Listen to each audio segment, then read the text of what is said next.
Paramashivoham Om Nityananda Paramashivoham Om Nityananda Paramashivoham Om Nityananda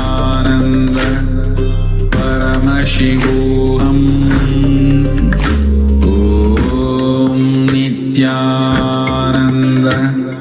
Paramashivoham Om Nityananda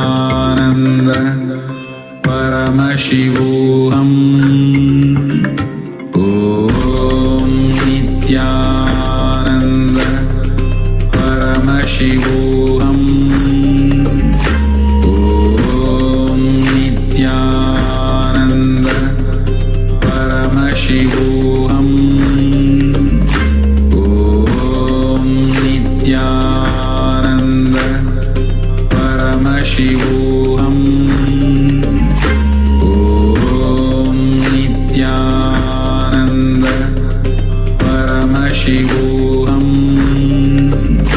Om Nityananda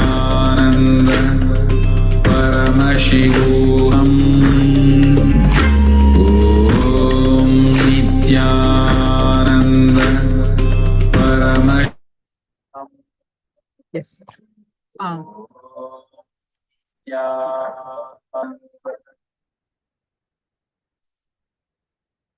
Now, please go ahead and post whatever your power manifestation results in the chat.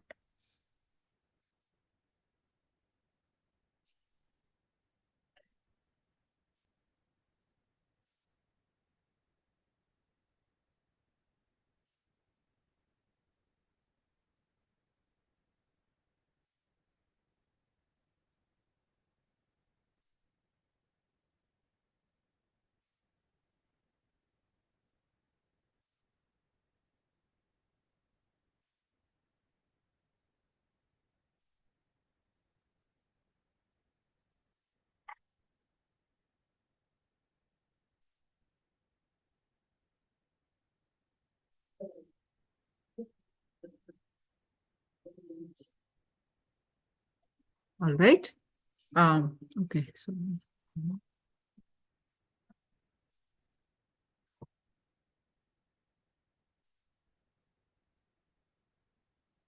okay. So next session is going to be, see, we are learning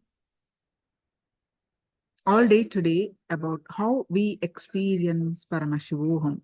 We have learned so many cognitions, techniques in this from this first session. Now, the next important thing is intensity. So let's continue with our Jnana sessions to experience Paramashivoham. Nityananda, our next Acharya is here to lead us to the next session.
Yes. Am I audible now? I'm sorry, I had muted myself. Okay.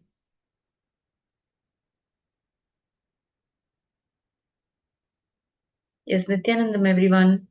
A warm welcome to all of you. How are you all doing? Ma Guru Prasadini Atma Jyotikananda Shri Nityalingodbhavan Aya Weng Shi Zin Jessica Martin Kim Lee. Yes. Good to see you all. Yes. Yes. Thank you for acknowledging. Good to see you all. So another beautiful day. Loads of knowledge, loads of powerful truths, and transition. Transition and transformation happening at a rapid level in this program, Paramashivoham Level 1. And today being the concluding day, we will have much more to reflect upon what we have learned over the past few days, the understandings that we have received, and the darshans that we have received, how it is going to impact our lives, how we're never going to be the same person again. After the program, we're all going to have a new birth. We're all going to emerge as new beings. That is for sure. And you are all going to manifest powers. You're all going to experience oneness with Bhagavan. And you're all going to be grounded in the reality. So let us not waste any time further. We will begin with the Sadguru Vandanam. Please sit with your head, neck, and spine in a straight line as we chant the Sadguru Vandanam.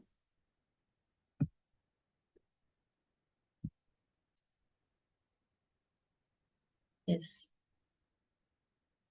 Om Nityanandam Paramasukhadam Kevalam Jnanamurtim Dvandvatitam Gagana Sadrusham Tattvamasyaadhilaksham Ekam Nityam Vimalamachalam Sarvadhi Sakshibhutam Bhavatitam Trigunarahitam Sadgurum Tam Namami. I welcome you all with my love and respects. And today's topics are interesting, some of the interesting topics that we have been learning. So we learned about activism, how to be spiritually active. And now in this segment, we're all going to learn about intensity. So what is intensity? How can we apply intensity in every field, especially when you are intense in your seeking? How it helps you to align with the cosmic truths and the cosmic principles, which leads you towards enlightenment. So Jessica Martin is already sharing, yes, I want to be intense. So yes, let's enter into this segment and learn all about how to be intense.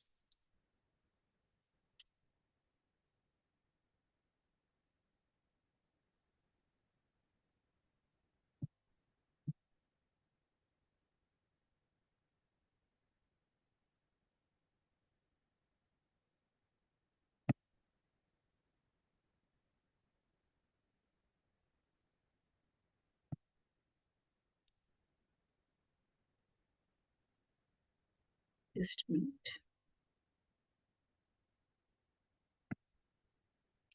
So first, let us understand what is intensity. Okay, what is intensity? According to Bhagavan Nityananda Paramashivam, he says there are three qualities that are absolutely essential for anyone on the spiritual path. These are intensity, intensity, and intensity. Okay? The first one is intensity, the second one is intensity, and the third one is also intensity. The three qualities are nothing but intensity. Now, have you ever heard that feeling that someone needs to be done immediately, that something needs to be done immediately, right away, without any delay? That is what I call intensity. So when there is something that you have to perform, you have to do it. It has to be done right away. Until it is done, you don't rest, isn't it? There are certain things in life on a day-to-day basis when how we function. There are certain things that needs to be done, and you have no time to wait, and you get it done without any delay. That is what is called intensity. Intensity is the desperate feeling that something needs to be done immediately to break free from the clutches or to break free in the inner world. So you have never experienced the joy of giving your life to anything. Understand, it is not necessary that you should have intensity only towards enlightenment. It is a quality that should pervade everything you do.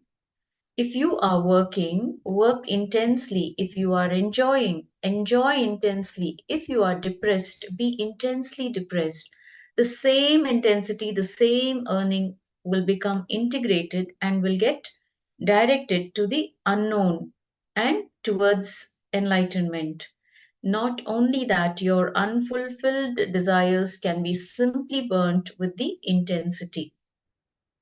Whatever you experience as fulfillment, earn for that. The intense earning is enough. It will evaporate you, and the fulfillment you experience will be many times more than the fulfillment that you may have experienced before.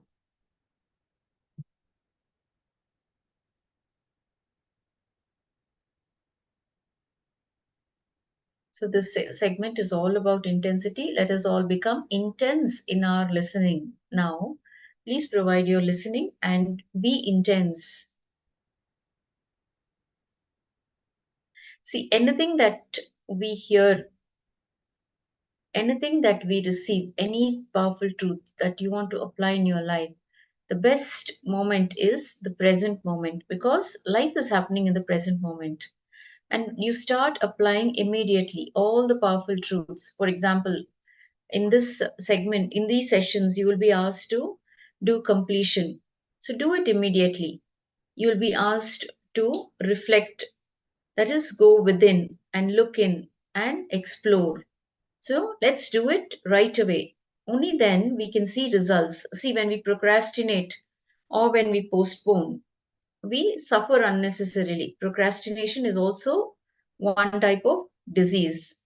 So without thinking twice, just jump into it. When the master says jump, decide to take that leap.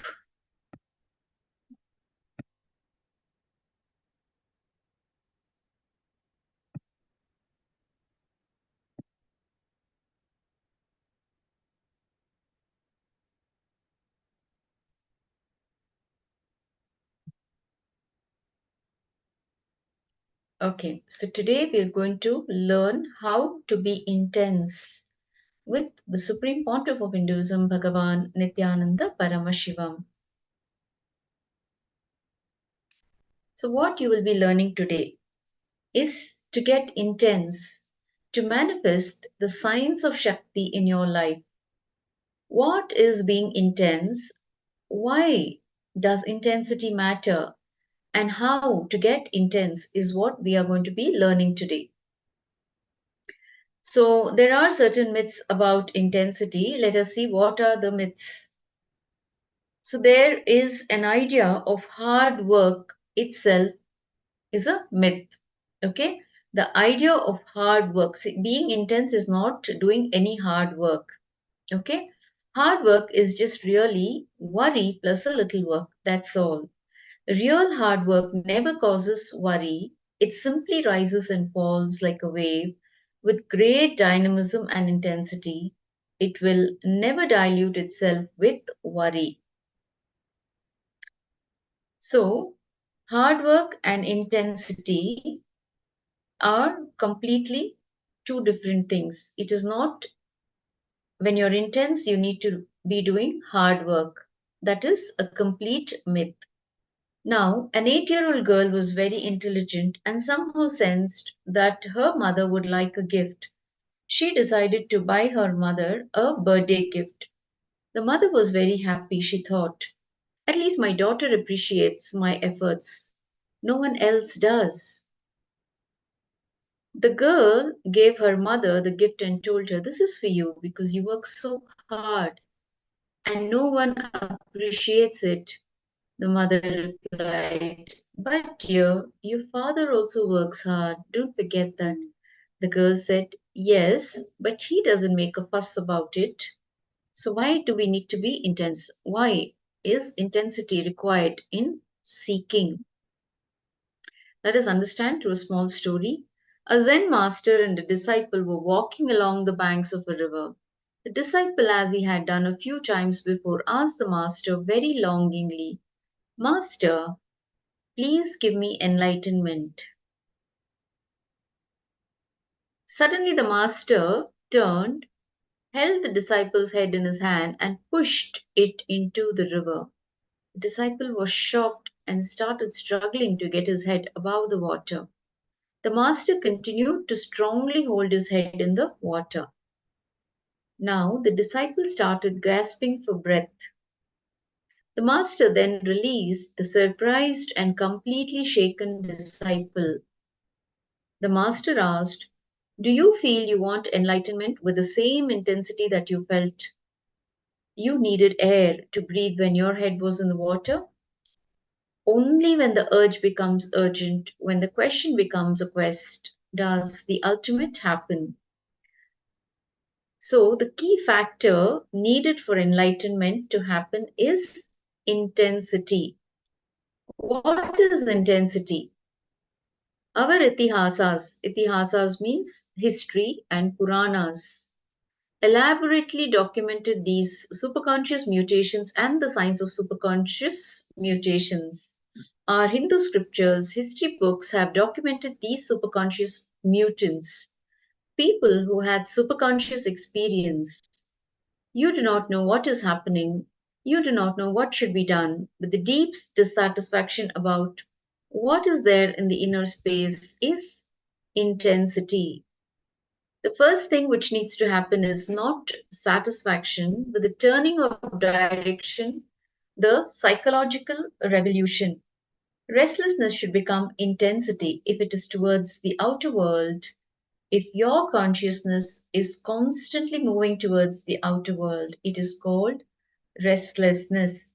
If it is moving towards the inner world, it is called intensity. So the meaning of intensity, that desperate feeling that something needs to be done immediately to break free from the clutches or to break free in the inner world. Intensity is not emotion. Please understand, when you are intense, one part of it may be emotional, but intensity cannot be called emotion. It is like heat. The part of intensity that melts and comes out can be called emotion. For example, when you integrate yourself with intensity, one part of you melts. Let us say the heart melts, then that can be called emotion. Along with your heart, your intellect will also melt. Your being will also melt. The side effect of intensity is emotion.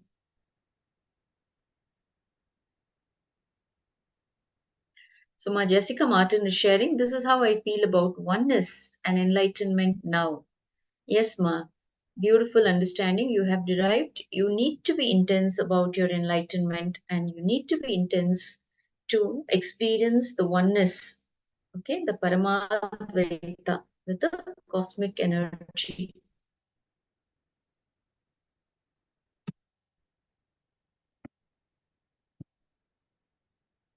So do not bother about what your intensity should be about. Do not bother about towards what. It should become a quality.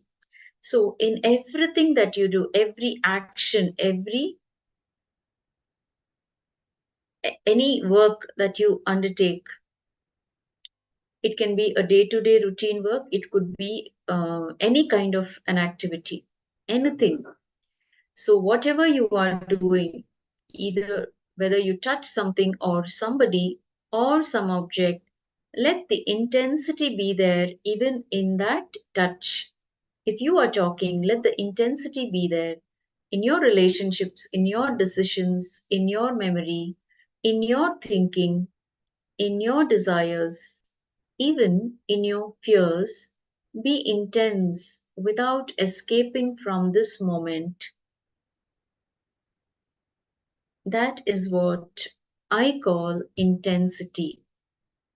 Intensity means radiating the energy that does not create any conflict inside and outside. Intensity is intensely being inside you. Intensity does not create a conflict inside or outside. It flows smoothly and yet very strongly. We always think if it is flowing smoothly like a river, it will not have intensity. And if it is intense like a stone, it will not be flowing freely. So understand, intensity is like a flood which is intense and flowing. So it is neither smooth, it is neither hard like a stone. It is like a flood which is intense and flowing. So intensity again is sincerity. Any job that you take up, how sincerely you want to execute that job, how you want to work with it, and how sincerely you decide to work through it and make it success. That is intensity. Intensity is also being sincere towards anything that you take up. Now let us look at a small story. A prisoner escaped from the prison after 12 years and reached his home. The moment his wife opened the door, she started shouting, "How dare you come so late? You escaped from prison 24 hours before. Where have you been? You should have come straight back home." Now, all that the woman was bothered about was why was he not back home right after he had escaped? She certainly was intense, but only in creating conflicts. Real intensity does not create conflicts. It is flowing but intense. Intensity is integration. Intensity is focus. And intensity is sincerity.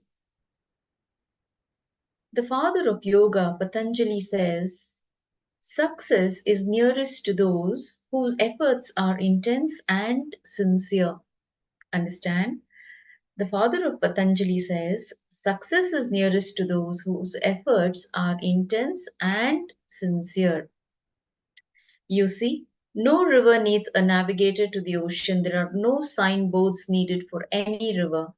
Here is the ocean, yet all rivers reach the ocean. They reach the destination. When your whole energy moves in one direction as a whole, you can move easily. When you are intense and ready to flow, you will achieve the goal. That's it. So I hope you're all able to follow what is being shared here. So what is intensity, Ma? Jessica Martin, good to see you, Ma. So what do you think is intensity, Ma, in your own words, from whatever we have discussed, whatever we have shared here in this segment? What do you think is intensity according to what you heard?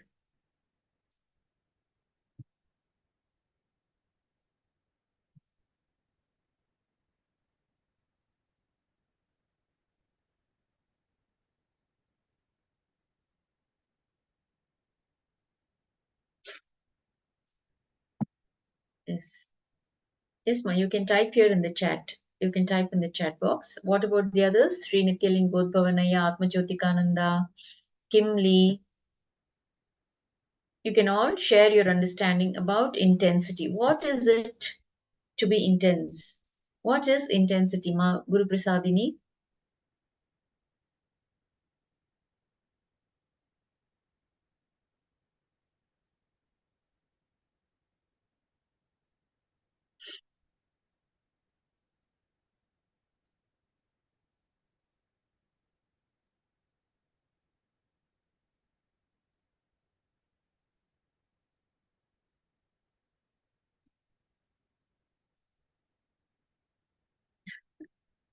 Okay. So let us provide our listening. So Jessica Martin says, it shouldn't be hard. It's focus and keeping your focus on your intensity of what you're doing. Sri Nityalingodvaran Aya is sharing, desperate to achieve a goal. Yes, both of you are right in your own ways. Both of you have had the right understanding. So, when you are intense and ready to flow, you will achieve the goal. That's it. Bringing in intensity into every action. Okay, it has to become a habit. Intensity is not, so understand, intensity is not just being intense with any one particular thing. It is becoming intense in everything that we are doing. We are operating in our day-to-day lives. So you need to be intense in every action, every thought, every word. And then what happens? The same thing reflects in your seeking. So your daily habits, how you are, again reflects on your intensity with your seeking. So if you want to achieve enlightenment, if you want to experience oneness, it is just declaring and deciding to become intense in every action, becoming sincere in everything that we do.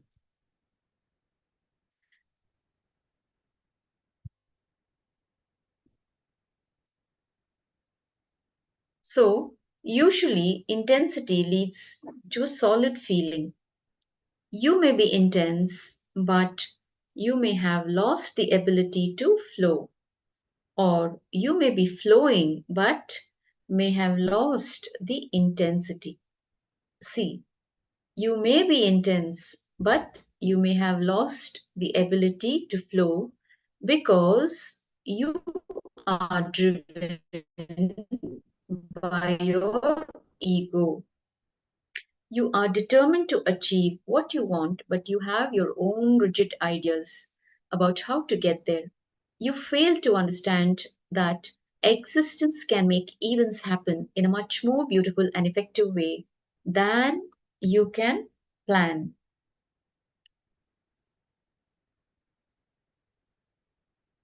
So, Ma Guru Prasadini is sharing, being integrated, being alive, taking actions again and again, declare to achieve and fulfill. Yes, Ma, beautifully shared. So, what we are trying to understand here is, listen, please provide your listening. See, you may be intense, but you may have lost the ability to flow because you are driven by your ego. You are determined to achieve what you want, but you have your own rigid ideas about how to get there. You fail to understand then that existence can make events happen in a much more beautiful and effective way than you can plan. So plan in the best way, to the best of your ability, then leave it. It may seem that all you're frustrated at that point, something much more beautiful than what you had planned will come to life. So trust the existence. When you trust the cosmos, it can help you to reach the goal that you have set for yourself. When you trust, existence takes over. The other possibility is that you may be flowing but may have lost the intensity.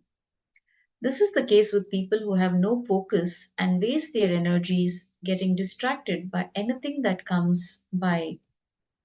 Understand, water becomes steam only at 100 degrees Celsius. Even at 99 degrees Celsius, it is still water. It does not transform to steam. In the same way, if you are not integrated in seeking, all your energies are not integrated. Please understand, if you are not integrated in your seeking, all your energies are not integrated, and the total transformation cannot happen. So take up something and follow it with full intensity. So, for example, you could take the next 5 minutes to clean your table intensely. It could be just rearranging the laptop, your camera, your microphone, and you may be postponing it or saying, after the class, let me do it, or feeling tired, saying, before Swamiji session, I will clear it up. So now let us do a 5-minute activity. You will take up something, okay? It can be anything. Just for 5 minutes, you will do it intensely. Okay? Quickly, let us do this exercise. You'll take up something and follow it with full intensity. For example, you will clear the place around you. See, whatever you wanted to do at a later date or time, you will be doing it right now in 5 minutes. Take up something really small, like dusting, cleaning the laptop, and maybe putting the utensils back in its place if you've been eating or sipping water. Oh, so my Guru Prasadini, I think it was yesterday I opened the book Living Enlightenment and it showed randomly the part about intensity.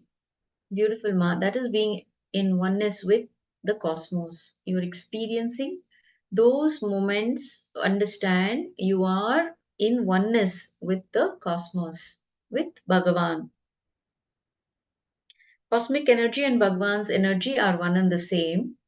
So you experienced that oneness with that Paramadvaita, where Swamiji blesses during darshan. I bless you all with Paramadvaita. That is what he blesses.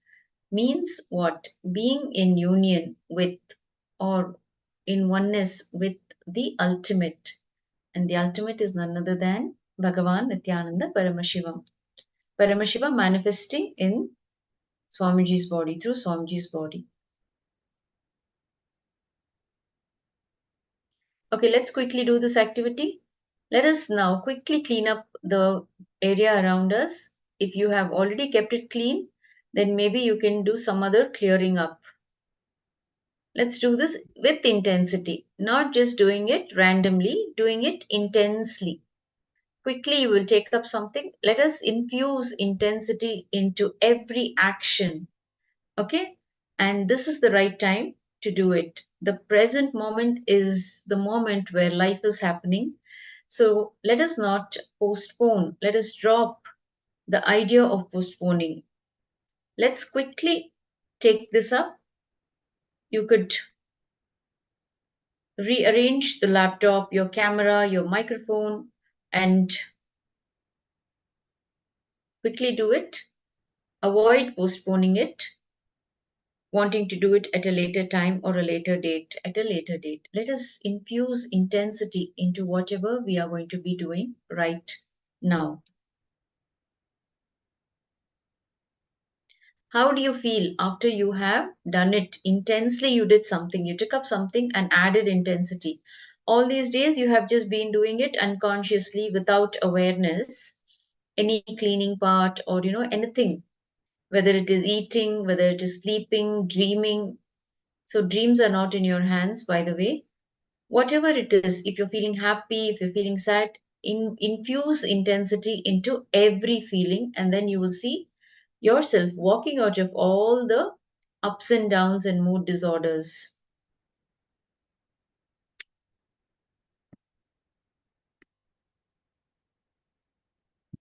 Okay, so let's move on. Now, just for the next 5 minutes, decide this is all there is to my life and I will do it fully. When you think like this, it may be that you feel time won't be sufficient. So remind yourself the goal. Focus on intensity. Organize the table. So when you organize, avoid to distract yourself in starting to clean your laptop dust. So do not get distracted. Just do it intensely. Infuse intensity and avoid getting distracted. Just decide, I'm going to add intensity.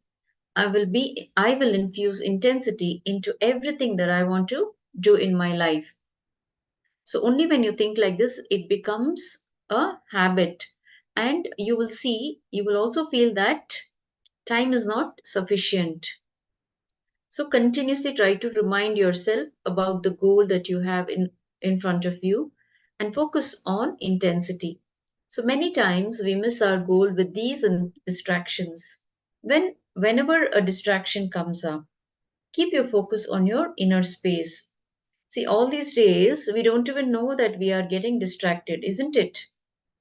We were not even aware that we were getting distracted. We just did things randomly in unawareness and unconsciously, and we were wondering why things are not moving. Why am I feeling stagnant? Why am I not growing?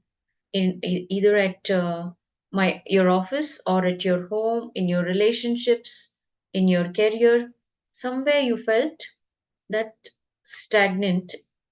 You felt things were not moving. You felt stuck, isn't it?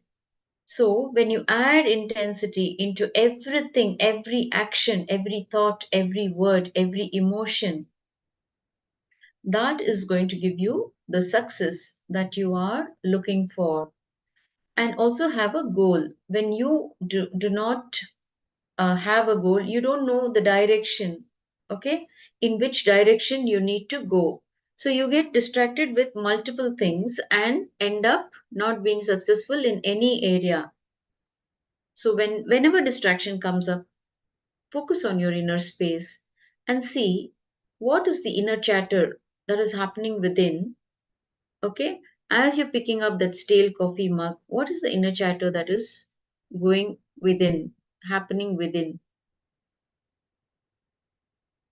Okay, Ma Jessica.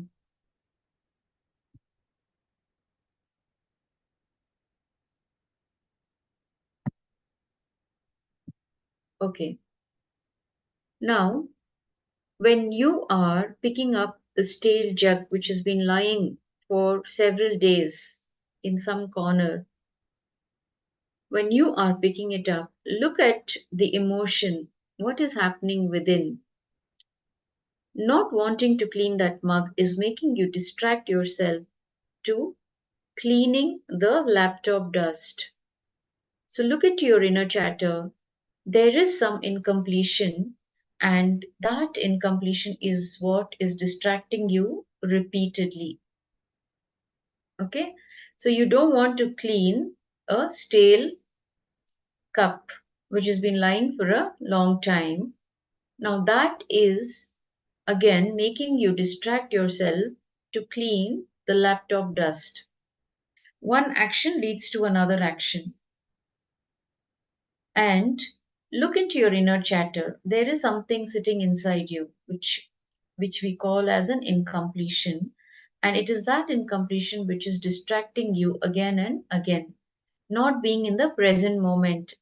You are thinking either about your past or your future, and you are worrying, you're upset and you are worrying, and you don't want to perform any kind of action. You just want to involve yourself in that inner chatter. So drop the inner chatter. Decide to drop that inner chatter. Decide to drop the incompletion that is disturbing you. So whatever you think is distracting you, you can share. If you want to share, you can share here on this platform. If you don't want to share here on this platform, if you think it's personal and you don't want to share it openly, you can share it among your friends. So if you have friends in this room, you can message them. Or if you have a friend who is not in this program, you can call the person and tell the person that you are attending this program and you are doing this activity in this program, and that is why you want to share. So share your incompletion, whatever is happening within you. When you ventilate, you feel light. Understand? When you bring out the incompletion, when you share it with somebody, it makes your inner space light. The heaviness drops. So go ahead and share any incompletion that you're right now stuck with. You can share it with your friend. We'll just take 5 minutes. You can share with the group here, or you can share with your friends, a close friend, or you can message personally in the chat. You can do either of this. Let's take 5 minutes and do this activity. See, whenever we are asked to do an activity, it is very important to apply it immediately, instantly. Okay? To have instant results, do things that you have been asked to do in this program immediately, instantly. There is no tomorrow, there is no later on. The future doesn't exist, only the present moment exists. So let us do this activity. Whatever is happening within your inner space right now, the inner chatter that is happening, there is some incompletion which is bothering you. Share that incompletion. If you think it is too personal to share, you can write it down. You can just take a few minutes and quickly pen down that incompletion which is bothering you. Yes, let's do the activity quickly.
Yes, I hope you're all doing the exercise, even if your cameras are turned off. I hope you're all doing it.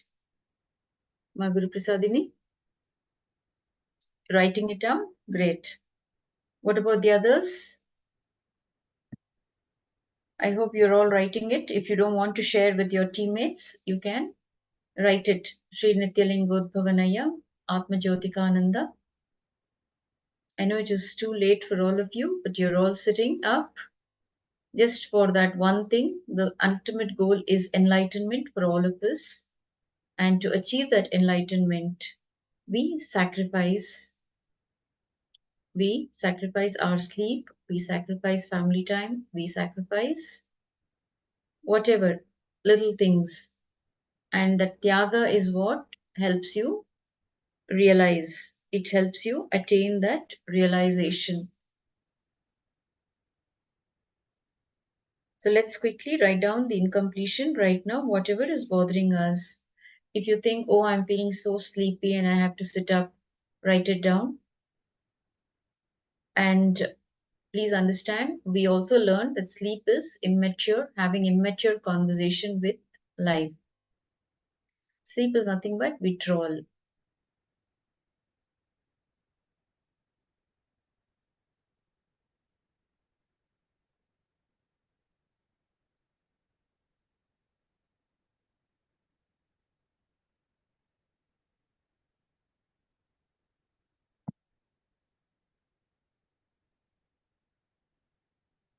Okay, let's continue. If you have completed writing, You still need time, Ma Guru Prasadini?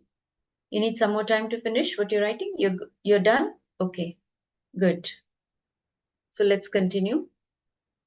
So now, all this while we learnt what is intensity. See now, to further upgrade our understanding about what is intensity, let us look at what intensity is not. So if we have any misunderstandings about what is intensity, or if our cognition, how we cognize the whole intensity, that is applying that intensity in every field, let us first see what intensity is not to become intense. So intensity does not mean acting rigidly without scope for updating and change. Only when you are open to change, you can make your way like the river flowing intensely towards the ocean. Understand? Only when you are open to change, you can make your way like the river flowing intensely towards the action. So, intensity does not mean acting rigidly without scope for updating or change. So, dropping that rigidity. Understand? Avoiding being rigid. Rigid with yourself, rigid with others, and rigid with everything else. So, dropping that rigidity and becoming open, being more open to change, that can make your way like the river flowing intensely towards the ocean. Rigidity in what? In our habits, in our thinking. So, suppose you have a certain way of doing things, okay, and you want to do it in that particular way, being rigid with it, dropping that and adapting to the living conditions, adapting to the situations, performing actions according to situations, not acting in one certain way in all the situations, but adapting to that situation, okay, and executing it. That is, again, being intense. So when you are rigid, you are not being intense. Please understand. That is the whole thing that we need to catch here. That's a click. Now let us understand through a small story what intensity is not. A man moved into a small remote county. One day, while driving, he stopped at a gas station to fill gas. The gas station owner started talking casually and started complaining about the local mayor. This man, who had come to the city newly, just heard him and did not reply. After some time, he drove further and stopped at another place to ask for directions. There also, he started inquiring about the county. Again, that person also started complaining about the mayor. After half an hour, he reached his destination. So, all the people at the destination he reached were talking ill and complaining about the mayor. The next day, the man decided to meet the mayor and he got an appointment with the mayor.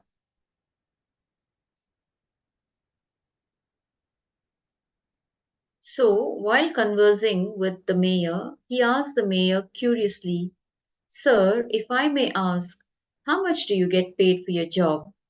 The mayor replied, "Money? I accepted this job just for the honor of it." Please understand what the mayor is conveying. He has accepted this job not to perform his duty, but not for the money, but only because it brings honor. It adds to his status. It is giving him a certain status in the society, and he is only interested in that status. Now the mayor's thinking he's doing the job for the honor of it, but the people who are living in the county are experiencing something totally different. This is what is happening in current politics. Understand? You decide and take up something to do, and you do not verify whether that decision is being executed or not, and whether the purpose for which you decided is still relevant or not. So the burning intensity, how to have that kind of a burning intensity to achieve what we want to achieve.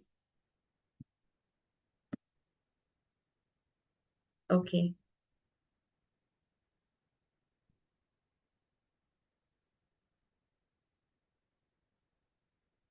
Now there is a beautiful story from one of the ancient Vedic texts. A disciple goes to a master and asks him, "Master, give me enlightenment." The master just says, "Tattvamasi," 9 times. Okay? The master is just repeating one a certain set of words that says Tattvamasi, and he says it 9 times. Now, what is Tattvamasi? What is the master trying to tell the disciple? Now, Tattvamasi means that art thou.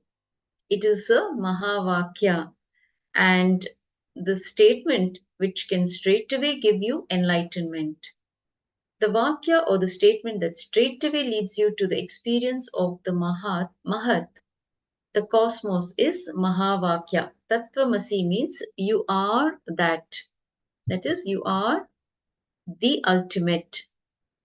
So the master repeats 9 times Tattvamasi, and the disciple is enlightened, and the story ends. So you think it is so simple? Is it so simple? The question is, now all of us are asking, is it so simple? Then why is it not happening in us? What is it that is missing in us? What is the difference between us and that disciple? The disciple was fully integrated and burning to receive the truth. Now, the burning intensity of the disciple led him to the truth, led him to the right master, and the burning intensity in him to achieve enlightenment gave him enlightenment. Understand the difference? So, you going to the master and asking for enlightenment without that burning intensity, performing actions without that burning intensity, living in unawareness without understanding what is intensity, is all the reason for not achieving the goal, okay, for missing the goal, for getting distracted. When you have the burning intensity to achieve whatever you want to achieve in life, and then you start seeing the results. Now, for example, look at the oyster. It is waiting for the rainwater to make the pearl. When the rainwater falls, she just carries the rainwater into her womb and goes down into the ocean. The process happens on the rainwater, and the pearl results. The oyster will be waiting with its mouth wide open on the waters of the ocean. She will just wait for the rainwater. She cannot take the salt water, understand, and make the pearl.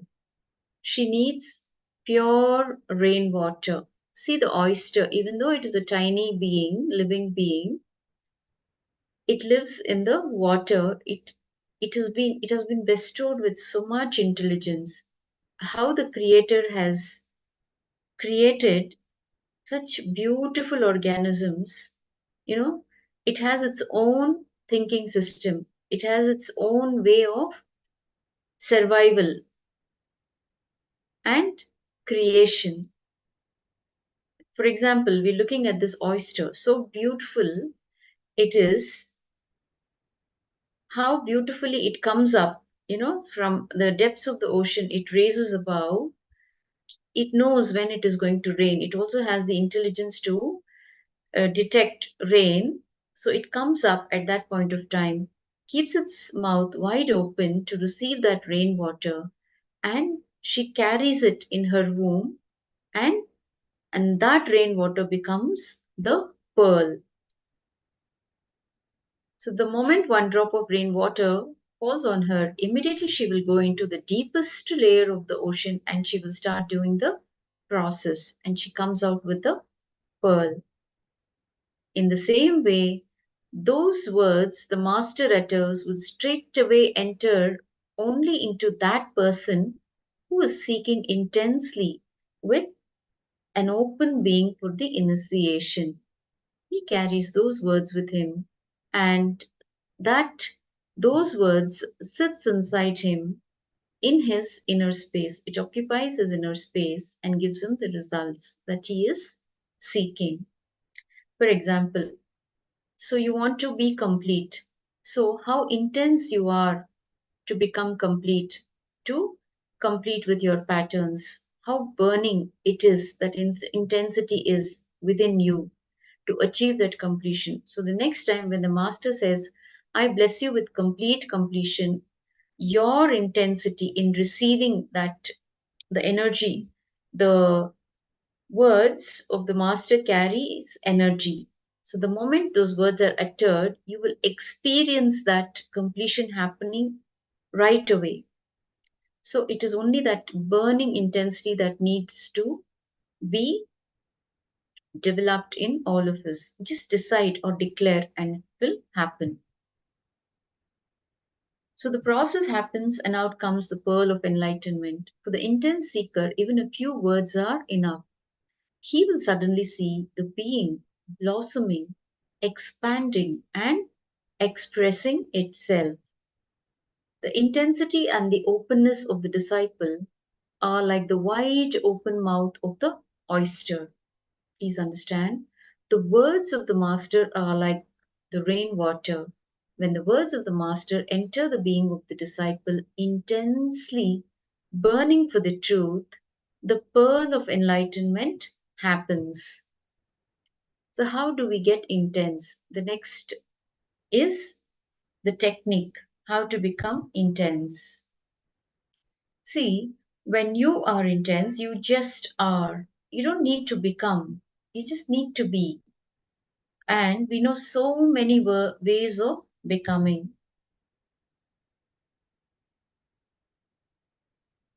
Becoming is totally different from being. To become a doctor, we know what has to be done.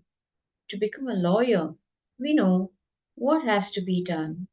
To become a politician, we know what has to be done. All our knowledge is all about becoming, isn't it? So if you want to become a doctor, you know what has to be, what you need to do. You need to study in that field.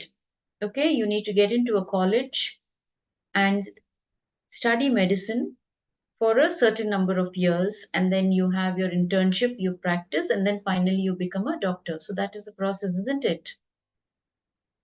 So when you know what needs to be done to become a certain, to enter into a certain profession, like it can be a doctor, a lawyer, a politician.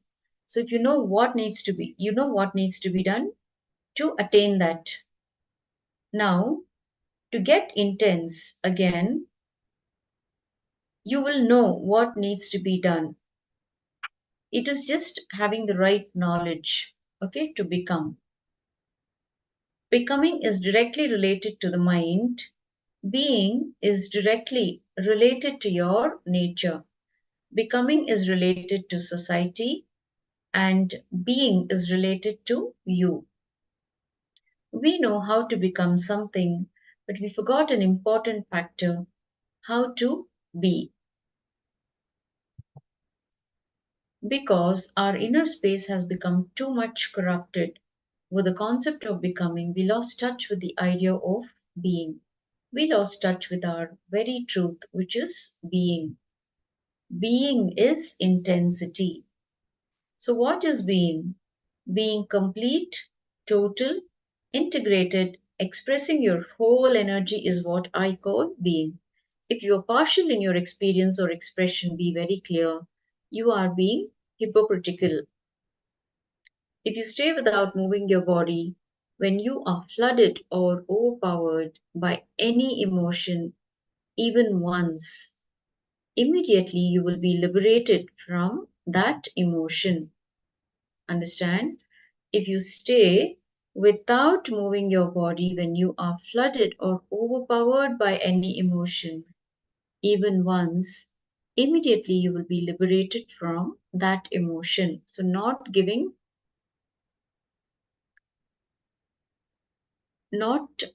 having any kind of action when you are being overpowered by any emotion will lead you to liberation from that emotion.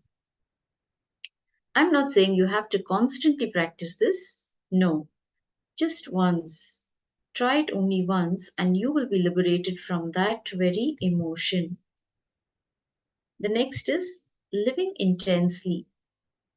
You cannot feel fulfilled by offering sense pleasures to the senses. Living intensely does not mean fulfilling your senses, pouring pleasures into your senses, or living as you want it. So, how to live intensely? So, while you're eating, eat intensely. You need to only do the action related to eating. So, do not think when you're eating. Do not get distracted by watching television um, or your phone. When you're eating, just focus completely on your eating. Just eat intensely. When you are sleeping, just sleep. When you are drinking, only drink.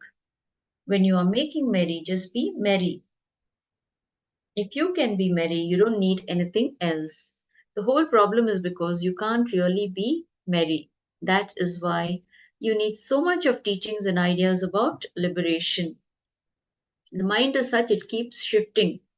Okay, it keeps shifting from one thought to the other thought. It indulges in happiness, it indulges in sadness, it indulges in depression, and it indulges in all kinds of emotions. So you're not stable. It doesn't allow you to be stable. It doesn't allow you to have just one particular thought at one point of time. It is just making you have that inner chatter, continuous inner chatter is what stops you from being intense. So, what is it that prevents you in being intense? It is karma and samskara. If you don't live any moment intensely, what happens? So, the first thing is your mind looks for repeating the action in that moment. And why does your mind pull you to the same experience again and again? That is the big question. The why. Why does your mind pull you to the same experience again and again? You may crave for a particular candy or you may be addicted to something. Why? Why is it? Why has the addiction happened? Why is that craving happening within? If you look deep, you can see it is because you never eat the candy or cater to the addiction completely with full involvement. Again, it is only because your mind is being distracted. You may be eating your lunch or dinner, and then you're thinking about what you ate 1 week ago or what you will be eating after another week or so, or what you are watching something on television or you're watching your mobile. So you're not even in the present moment. So you're not enjoying the moment. See, when you start enjoying the moment, understand? When you start enjoying the moment, being in the present moment, you achieve tremendous satisfaction. Not only that, you experience complete completion in that moment. So life is all about being in perpetual completion without any hangover of the past. Okay? Without carrying the past into the present. and living every moment, accepting every moment, is going to help you reach the goal that you have set for yourself. So all addictions can drop, all the cravings or unnecessary desires can drop just by being in the present moment, being intense in every action. So you hold back from throwing yourself into the action fully. It can be because you feel guilty about it or you have too many confusing thoughts at that time. So you decide to just do the action, ignoring your thoughts and feelings that are coming in the way of your pleasure. So you see, part of you wants to indulge in the action, another part of you argues why you shouldn't. You are caught in too many thoughts, and many of them are self-contradictory thoughts. Many of these thoughts are self-contradictory. You lose your energy in fighting with yourself. Finally, you are not integrated whether you do the action or not. So you are not intense. When you are not intense, the desire is not completely fulfilled and leaves behind its memory in your inner space. Understand? Engraved memories of desires that are not completely fulfilled are called samskaras. So you like a particular dish, okay? When you eat that dish, relishing every moment, when you complete eating that dish by relishing it every moment without being distracted or thinking about other things, you will see that you attain complete fulfillment of eating that particular dish, and the desire to eat that dish the next time disappears. It just drops. So when we don't do this, when we are not intense in doing a certain action, the engraved memories of desires that are not completely fulfilled are called samskaras. That prevents you in being intense. The samskaras prevents you from being intense. Now, what are samskaras? They are the engraved memories which have the power to make you return and travel in the same path, whether it is having a cup of coffee or champagne or smoking. Whatever engram you create will have the power to make you do the same action again and again until you feel completely fulfilled with that habit or with that enjoyment or pleasure. If you enjoy your addiction intensely even once, only once, you will be completely liberated. That engram will never ask you anymore to travel in that path, and it will liberate you. So the next part is unfulfilled engrams. Engraved memories are the samskaras. Unfulfilled engrams is karma. So Swamiji also says when you have even one desire, that one desire will make you take a body and come back in the next birth to have one more birth.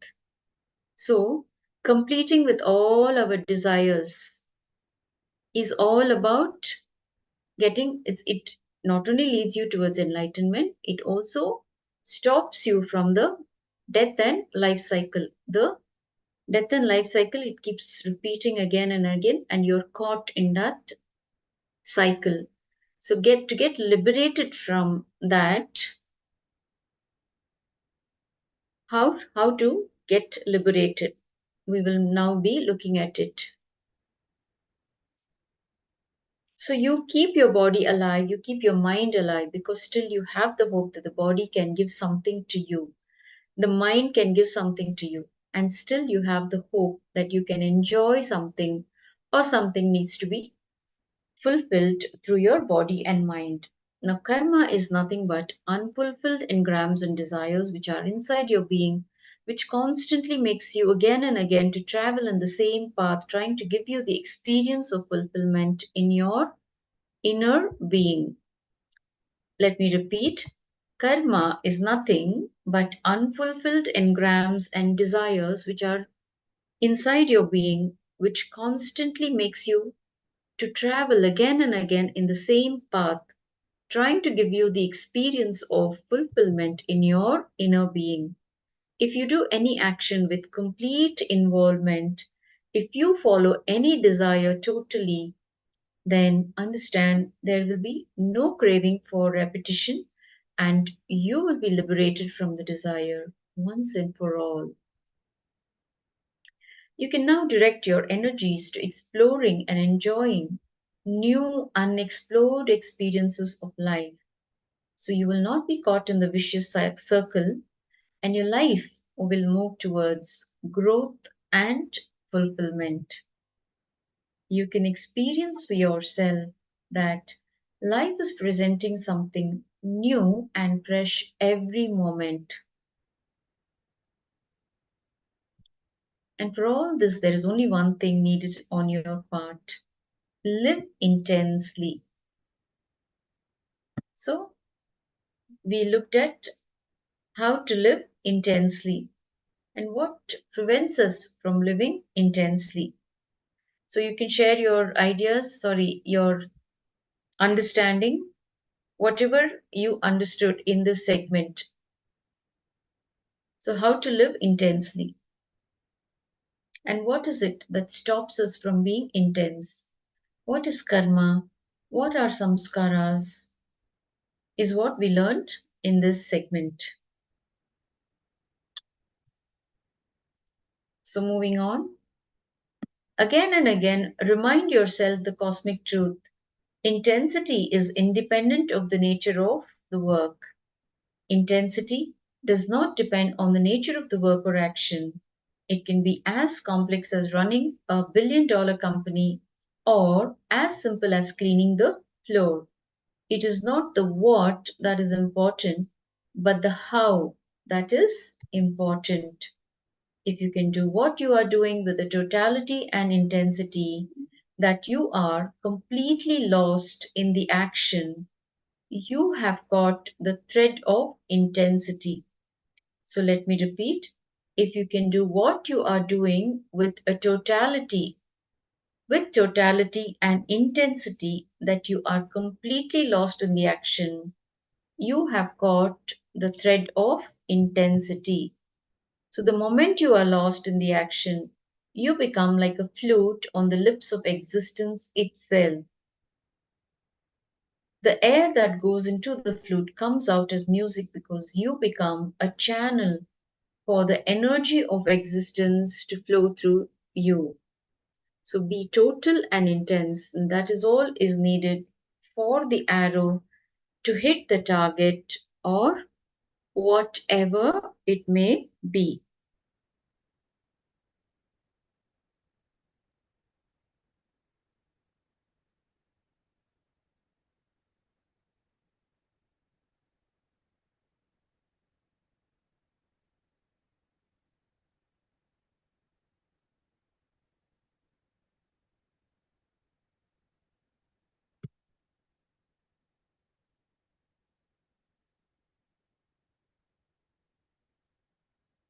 So an interest can be lost, but never the intensity. Interest comes from the mind. Intensity comes from the being.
Yes.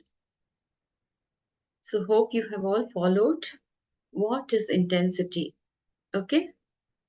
How to be intense, how to become intense, how to have that burning intensity to achieve whatever we want to achieve in our lives. So understand, an interest can be lost, but never the intensity. Interest comes from the mind, intensity comes from the being.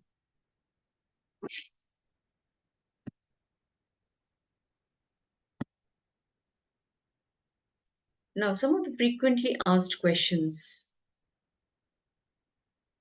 Interest versus intensity. So after a while, maybe short or long, you get fed up with your own interest. With intensity, it is a thirst of your being. It transcends the rational of your logic. Intensity is a call from deep within. The more you have to wait for it, the more the thirst grows and the more the fire flares up. The power of this intensity is what gives the laser the tremendous power to even burn a hole through metal. At the same time, it is a controlled focus. This is what gives it the power to do even a delicate task like removing a cataract in the eye. So, understand, the power of the intensity is what gives the laser tremendous power to even burn a hole through metal. At the same time, it is a controlled focus which gives it the power to do even a delicate task like removing a cataract in the eye. Now, let us do a short activity. Pen down how many times in the day you confuse your intensity with interest. Okay? Pen down. Now, we looked at what is intensity and what is interest. An interest can be lost, understand, but never the intensity. Interest comes from the mind, but intensity comes from your being. Now, pen down how many times in the day you confuse your intensity with interest. Let's pen down. Let's quickly take a few minutes to pen down and do this activity, because these activities are what are going to give you complete clarification. It will remove all the doubts and it will stop you from getting distracted or deluded. So let us do the activity. Let's take a few minutes to do the activity. Pen down how many times in the day you confuse your intensity with interest.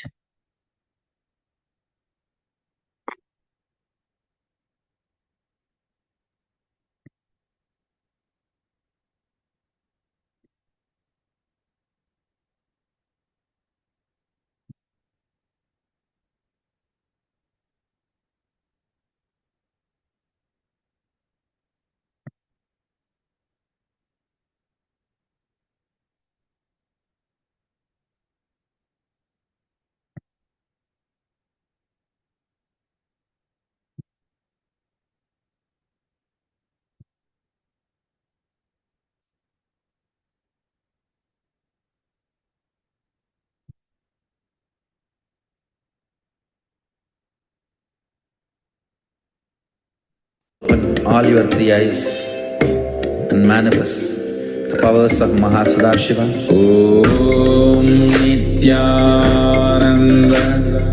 Paramashivoham. Om Nityananda Paramashivoham. Om Nityananda Paramashivoham. Om Nityananda Paramashivoham. Om Nityananda Paramashivoham. Om Nityananda Paramashivoham. Om Nityananda